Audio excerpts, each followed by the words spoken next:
Já pensou em realizar um intercâmbio durante a faculdade? Isso mesmo, estudar em outro país? A Isabelle e a Cibele realizaram esse sonho e vão compartilhar conosco um pouquinho dessas experiências. Para começar, a gente recebe a Isabelle Lamin. Ela tem 20 anos e cursa Engenharia Civil na Univap.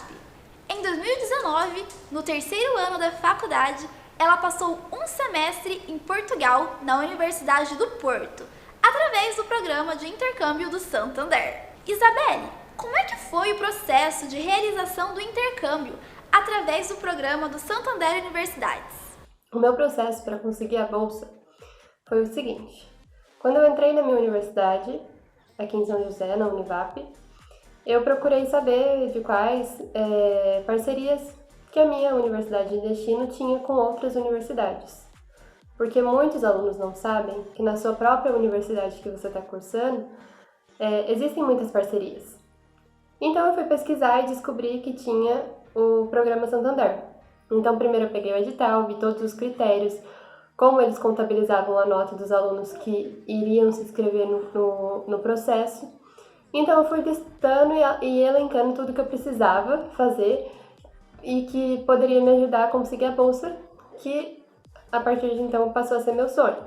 E esse foi o processo. Então eu me candidatei no segundo ano da universidade e o processo seletivo na época foi 100 alunos inscritos, mas aí no Santander em particular você tem que se inscrever no site do Santander, do programa Santander Universidades, e depois entregar a documentação para a sua faculdade avaliar, porque primeiro você se inscreve no site do Santander para ele saber que você já está interessado naquele programa de bolsas e depois você participa do edital privado da sua universidade. E aí sim sai o resultado do aluno que foi aprovado para o intercâmbio.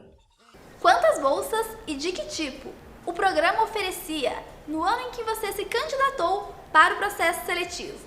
Quando eu fui aprovada, em 2018, inclusive essa camisa foi que eu ganhei desse processo, era uma bolsa para o programa Santander Mundi, onde eu ganhava 4 mil euros da bolsa, né, para fazer o meu intercâmbio.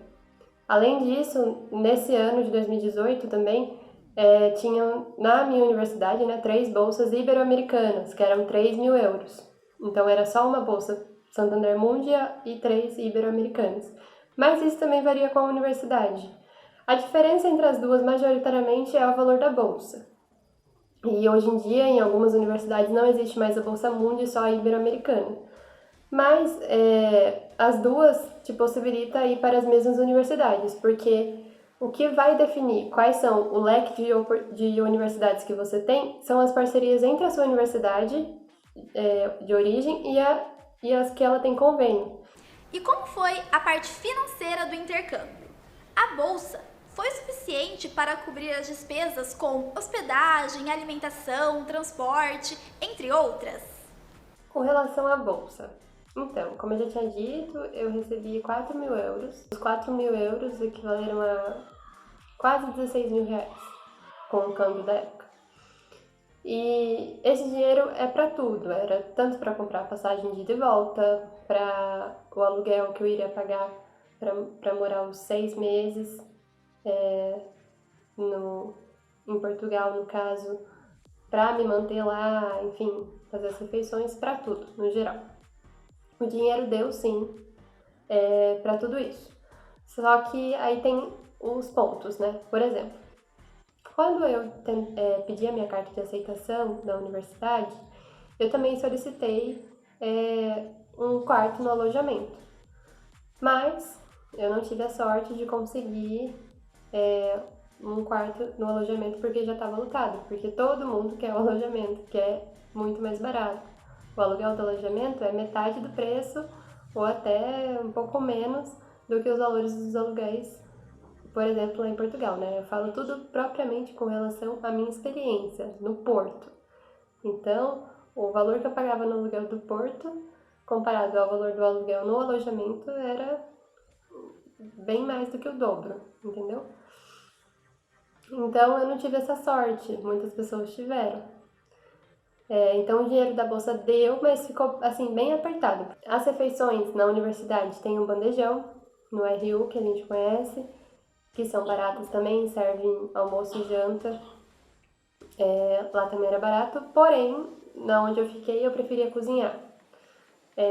Saiu um pouquinho ainda mais barato eu cozinhar na minha casa lá, e também porque assim eu podia escolher o que eu ia comer, enfim.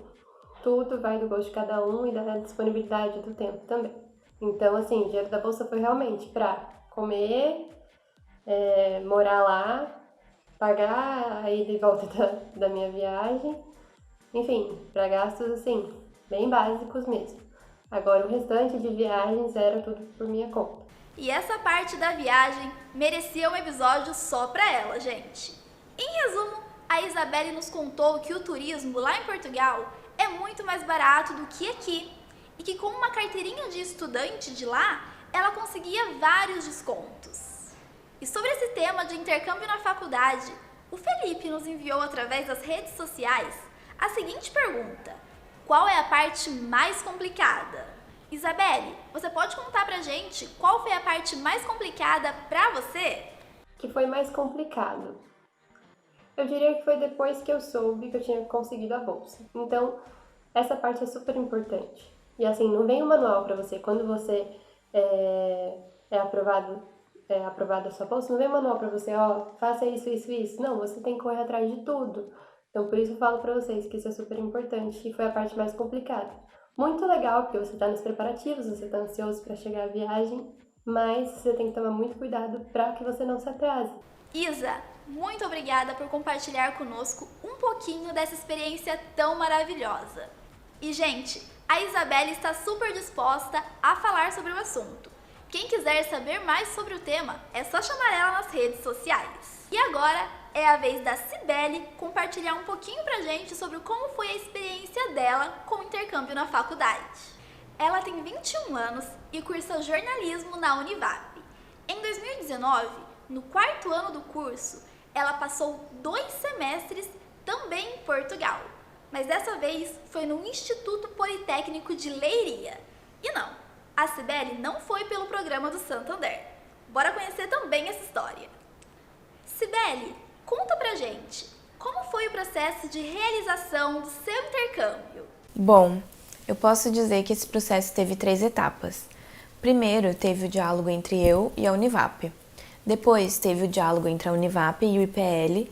E, por fim, teve a retirada do visto. Falando assim, parece simples, né? Mas, na verdade, esse processo é um pouquinho burocrático. E a parte financeira do intercâmbio? Como é que foi pra você? O financeiro. Realmente, Bruna, essa parte é importante de mencionar. Bom, eu gastei por mês uma média de R$3.000. No começo, eu passei um pouco apertado, pra falar a verdade, porque eu tinha escolhido ficar em uma estadia que era um pouco mais cara. Mas depois eu achei uma estadia mais barata e tudo ficou bem mais tranquilo. Eu consegui juntar dinheiro para viajar e foi uma experiência muito boa. Mas a gente tem que levar em consideração que naquela época o euro estava R$4,40, mais ou menos, por aí. Além disso, tem que levar em consideração que Leiria é uma cidade pequena, as coisas são naturalmente mais baratas, estadia é mais barata. Portugal já é um país também considerado com custo de vida mais baixo em relação ao resto da Europa. Então, eu consegui me virar bem com essa quantia. E em relação à mensalidade da faculdade? Você não paga a mensalidade da faculdade enquanto você está em intercâmbio. Pelo menos no convênio que a Univap tem com as outras instituições é assim. Você não paga a mensalidade da Univap e você não paga a mensalidade da instituição estrangeira. E por isso, é aí já R$1.400 mais ou menos, né? Que fica pra você gastar com a sua estadia, com a sua comida e dentre outras coisas. Cibele, nos tire uma dúvida. Dá pra trabalhar lá em Portugal enquanto realiza o intercâmbio pra ajudar a levantar uma grana pra arcar com as despesas da viagem? Muito fácil. Muito fácil mesmo de arranjar trabalho lá em Portugal. Então, muitos amigos meus trabalhavam em diversos lugares, principalmente cafés, restaurantes. Eles aceitam os brasileiros. Você pode trabalhar como part-time, que você não tem uma jornada de trabalho extensa, você tem reduzida, e você ganha por hora. Então, muita gente realmente vai com um orçamento mais curto, mas chegando lá consegue regularizar o visto para trabalhar e entra nesse mercado de trabalho, que também é uma boa opção para quem quer muito fazer o intercâmbio, quer ter essa experiência internacional e não tem esse financeiro. E conta pra gente, quais foram as melhores experiências que você viveu durante seu intercâmbio? É uma boa pergunta, mas assim que eu falo já vem várias memórias na minha cabeça e, bom, eu posso mencionar aqui, de fato, grandes experiências, amizades com portugueses, amizades com brasileiros, amizades com equatorianos, amizades com as meninas da República Tcheca, amizades com, inúmeras outras nacionalidades. Além disso, as pequenas viagens dentro do intercâmbio, eu consegui viajar para 10 outros países. Isso é incrível, eu não caiu minha ficha até agora.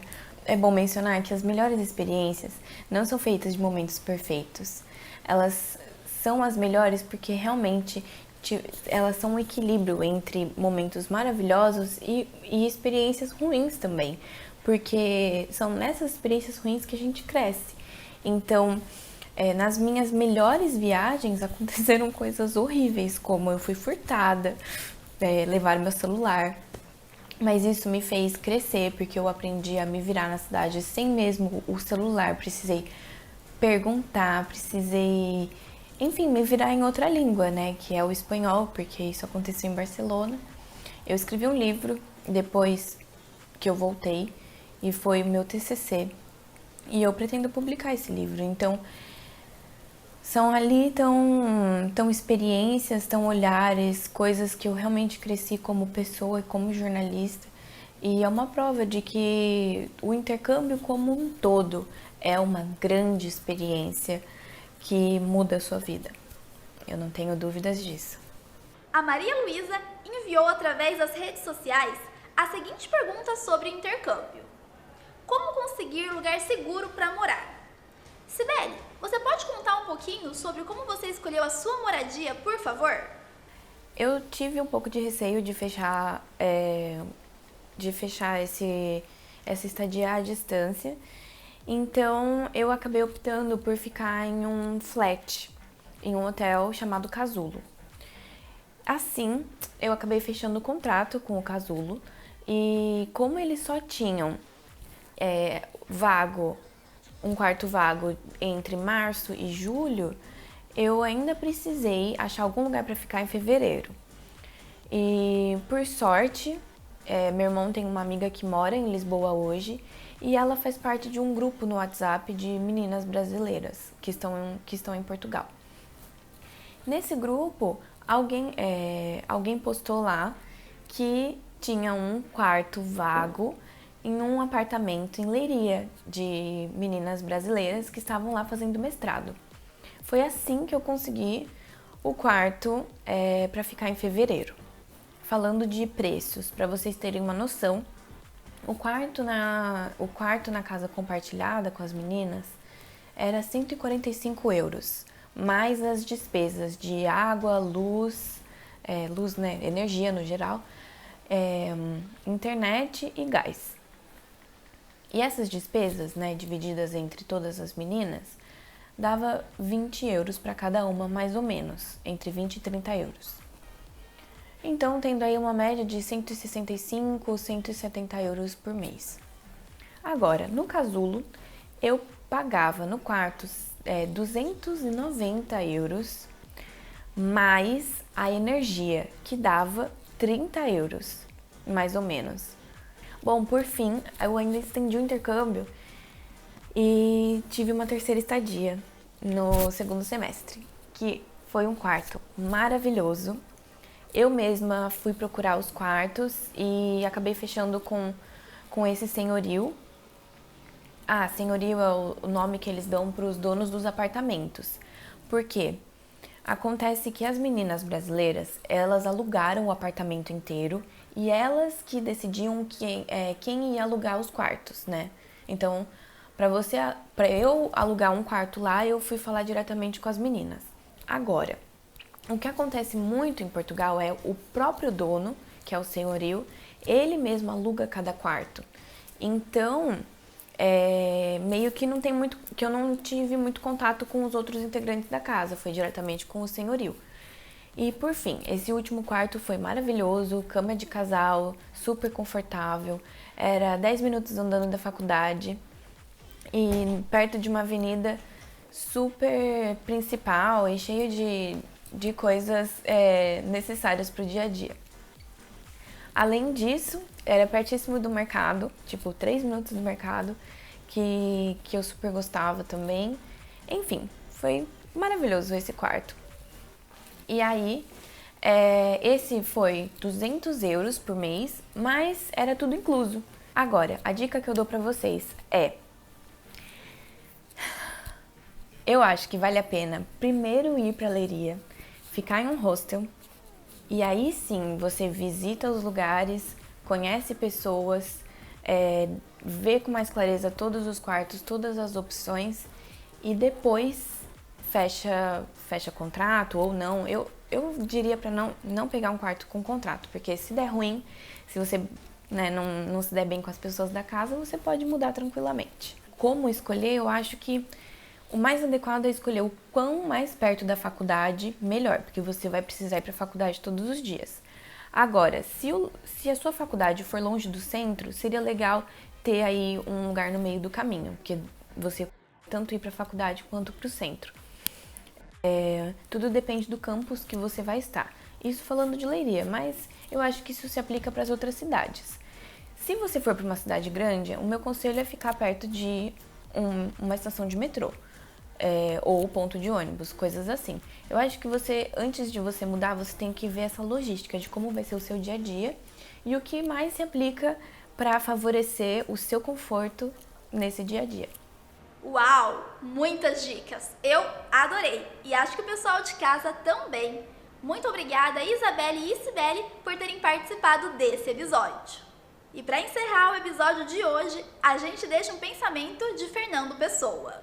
A vida é o que fazemos dela. As viagens são os viajantes. O que vemos não é o que vemos, senão o que somos.